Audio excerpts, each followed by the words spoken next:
गिरिडीह में किसी तरह के हालात ना बिगड़े, इसके लिए पुलिस फोर्स की तैनाती तो वहां कर दी गई है, लेकिन राज्य की बिगड़ी कानून व्यवस्था को लेकर सियासत जमकर होने लगी है। जो घटनाएं घटी बड़ा दुखद लगी। यहाँ तो खुल्लम खुला लोग जुलूस पर हमला कर रहे हैं। नहीं, झारखंड में तो सरकार नाम की चीज है। हाल ही के वर्षों में सनातनियों पर ये प्रहार और जो असामाजिक तत्वों के द्वारा हमला करने की घटनाएं कैसे बढ़ी हैं। जाहिर तौर पर हेमंत सरकार में इन असामाजिक तत्वों का मनोबल बढ़ गया है।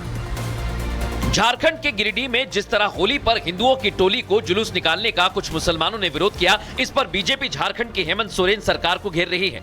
गिरिडीह हिंसा को लेकर सीधे सीधे हेमंत सरकार को बांग्लादेशी घुसपैठियों के मुद्दे पर घेरा जा रहा है। आरोप लगाया गया कि बांग्लादेशी मुसलमान ही हिंदुओं के त्योहारों को तार तार करने की साजिश रच रहे हैं। और ये मैं विधानसभा चुनाव के पहले से ये बातें कह रहा हूँ कि कई एक ऐसी विधानसभा है जिसमें कि वोटर 50% से लेके 150% तक बढ़े, और ये जो बढ़ाव है वो केवल बांग्लादेशी घुसपैठियों का है, बांग्लादेशी मुसलमानों का है। और बांग्लादेशी मुसलमानों ने यहाँ के कल्चर को जो है वो तार तार कर दिया। बीजेपी का साफ कहना है कि झारखंड की हेमंत सोरेन सरकार तुष्टीकरण की राजनीति करती है, लेकिन इस पर कांग्रेस उल्टा बीजेपी पर ही ऐसी घटनाओं का ठीकरा फोड़ रही है। साथ जिस प्रकार से हिंदू समाज को प्रताड़ित करने का काम हेमंत सोरेन की सरकार करती है, हिंदू समाज के त्योहारों, चाहे वो दुर्गा पूजा हो, रामनवमी हो, होली हो, या किसी प्रकार के हिंदू समाज के जब महोत्सव होते हैं, उत्सव होते हैं, तो जो लोग खलल डालते हैं उसके पीछे हेमंत सोरेन की सरकार के कुछ ऐसे नुमाइंदे खड़े। कुछ असामाजिक तत्वों ने आग जाने की भी घटनाएं हुई हैं, लेकिन लगातार आप यूपी की घटना में, इसलिए कनो की घटना में अगर सरकार के द्वारा कि आप बाहर ना निकलें, मस्जिदों को कवर किया जा रहा है, तो ये प्रवृत्ति जो लगातार, और ये मैंने कहा कि ये विषाक्त वातावरण हाल के दिनों में नजर आ रहा है। उसके पहले मुगल काल में देखें, इस प्रकार की भी चीजें रही, लेकिन इस प्रकार की घटनाएं घटी। गिरिडीह की घटना पर राजनीति चरम पर है, लेकिन होली के रंग को बेरंग करने की साजिश रचने वालों के खिलाफ जल्द कार्रवाई की जाएगी, ये उम्मीद लगाए सब बैठे हैं। गिरिडीह की तरह इधर महाराष्ट्र के बुल्ढाना से भी होली के त्योहार पर हिंदू मुस्लिम विवाद की खबर सामने आई। होली की टोली पर नफरती पत्थर फेंके गए। क्या है खबर, पहले आपको वो बताता हूं। होली पर टोली किस तरह से नफरती पत्थर बरसाए गए, दर्शकों ये आप देख रहे हैं। बुल्ढाना में होली पर झड़प हो गई, डीजे बजाने पर हिंदू और मुसलमानों के बीच में विवाद हुआ। हालात इस कदर बिगड़ गए कि दोनों तरफ से पत्थरबाजी हुई। देखते ही देखते विवाद हिंसा में तब्दील हो गया और इस झड़प में 7 लोग घायल हुए, जिनमें 2 लोगों की हालत गंभीर बताई जा रही है। जैसे ही 2 गुटों के बीच पथराव की जानकारी पुलिस को मिली, पुलिस की पूरी टीम विवाद वाली जगह पर पहुंची। पुलिस अधीक्षक से लेकर कई पुलिस कर्मचारी इस दौरान वहां मौजूद रहे। पुलिस कर्मचारियों ने तनाव वाले माहौल को देखते हुए पूरे इलाके में फ्लैग मार्च किया। हालात को काबू करने के लिए 20 लोगों को हिरासत में लिया गया।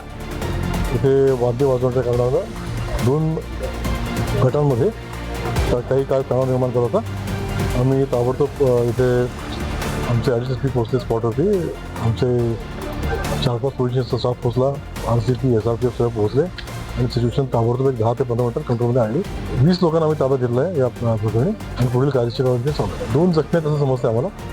क्यूआरटी की टीम ने भी हंगामे वाली जगह का जायजा लिया और ये पता लगाने की कोशिश की कि यह विवाद कहां से पनपा है। साथ ही पुलिस की तरफ से लोगों से शांति बनाए रखने की अपील की गई। वहीं पंजाब के अमृतसर में एक बड़ा धमाका हुआ है। मोटरसाइकिल पर आए 2 नौजवानों ने ठाकुर द्वारा मंदिर के बाहर ग्रेनेड से हमला कर दिया और वहां से फरार हो गए। अब ये पता लगाया जा रहा है कि आखिर ये लोग कौन थे, लेकिन इस हमले के बाद से बीजेपी पंजाब की आम आदमी पार्टी सरकार पर हमलावर है।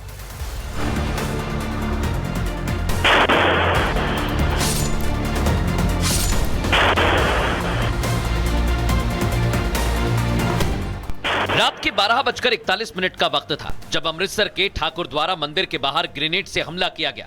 इसका सीसीटीवी वीडियो भी सामने आता है, जिसमें 2 हमलावर एक मोटरसाइकिल पर सवार आते हैं। इनमें पीछे बैठे शख्स के हाथ में एक झंडा होता है। वो बाइक से उतरता है, इलाके में सन्नाटा पसरा रहता है। हमलावर अपनी जेब से ग्रेनेड निकालता है और मंदिर की तरफ फेंक देता है, जिसके बाद वहां जोरदार धमाका होता है। चिंगारी ही चिंगारी चारों तरफ से निकलने लगती है। देखिए, ये नार्को टेरर मॉड्यूल है। बिकॉज फोरेंसिक साइंस हमारी जो टीम है FSL की, वही अपनी रिपोर्ट देगी मटेरियल यूज्ड पे। वो लीगली गलत हो जाएगा अगर हम इस टाइम पे कोई ऐसी स्टेटमेंट देते हैं।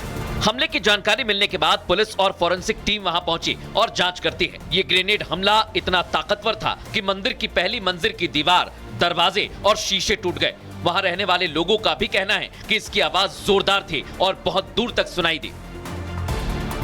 पुलिस बेशक इस मामले की जांच पड़ताल की बात कर रही है, लेकिन बीजेपी ने इस पर पंजाब की मान सरकार के खिलाफ मोर्चा खोल दिया है और इस हमले के बाद से बीजेपी पंजाब की कानून व्यवस्था पर सवाल उठा रही है।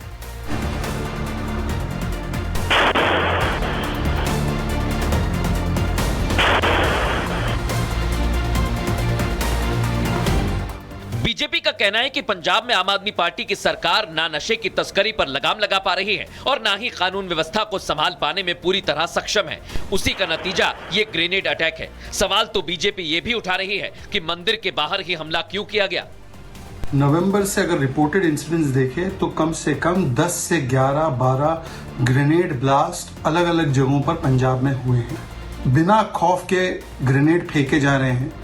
क्या हो चुका है लॉ एंड ऑर्डर सिचुएशन को पंजाब में जब से आम आदमी पार्टी आई है सत्ता में। बीजेपी ने सवालों की झड़ी लगाई तो पंजाब सरकार भी अपना पक्ष रखने के लिए आगे आई।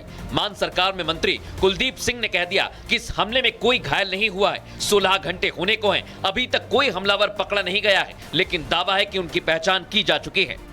करीब 12 बजे के बाद कोई शाटा एरिया है मादा अमृतसर का, उसमें खांडाला एरिया, उधर कोई मंदिर था छोटा, उसमें किसी ने ग्रेनेड वगैरह फेंका पर कोई नुकसान नहीं हुआ, किसी की जान को नहीं हुआ, कुछ नहीं हुआ।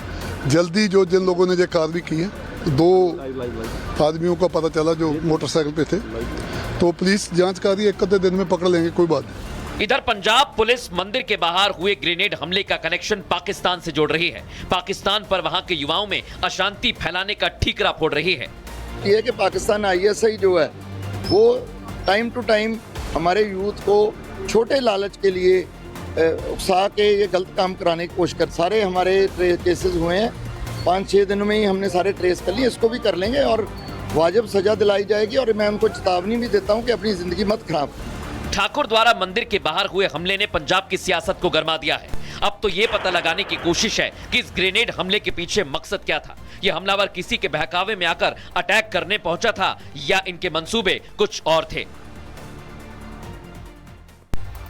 खबरों में आगे बढ़ेंगे। लालू के लाल तेज प्रताप यादव टाइट हैं, जो अपने वीडियो के लिए सुर्खियों में रहते हैं। अब होली पर इधर पुलिस कर्मियों को वो धमकी दे रहे हैं और कहने लगे हैं कि ये गाना बजेगा तो डांस करना पड़ेगा, नहीं तो सस्पेंड हो जाओगे। होली के खुमार में सड़क पर कानून की धज्जियां उड़ा रहे हैं, जो आप इस तस्वीर में देख सकते हैं। और सीएम हाउस पहुंच गए। उसके बाद क्या हुआ देखिए जरा।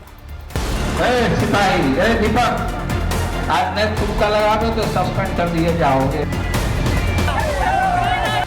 Akshay Kumar starrer film rowdy Rathore तो आपको याद ही होगी, जिसमें विलन बापजी का बेटा पुलिस वालों को अपने इशारों पर नचाने के लिए मजबूर करता है।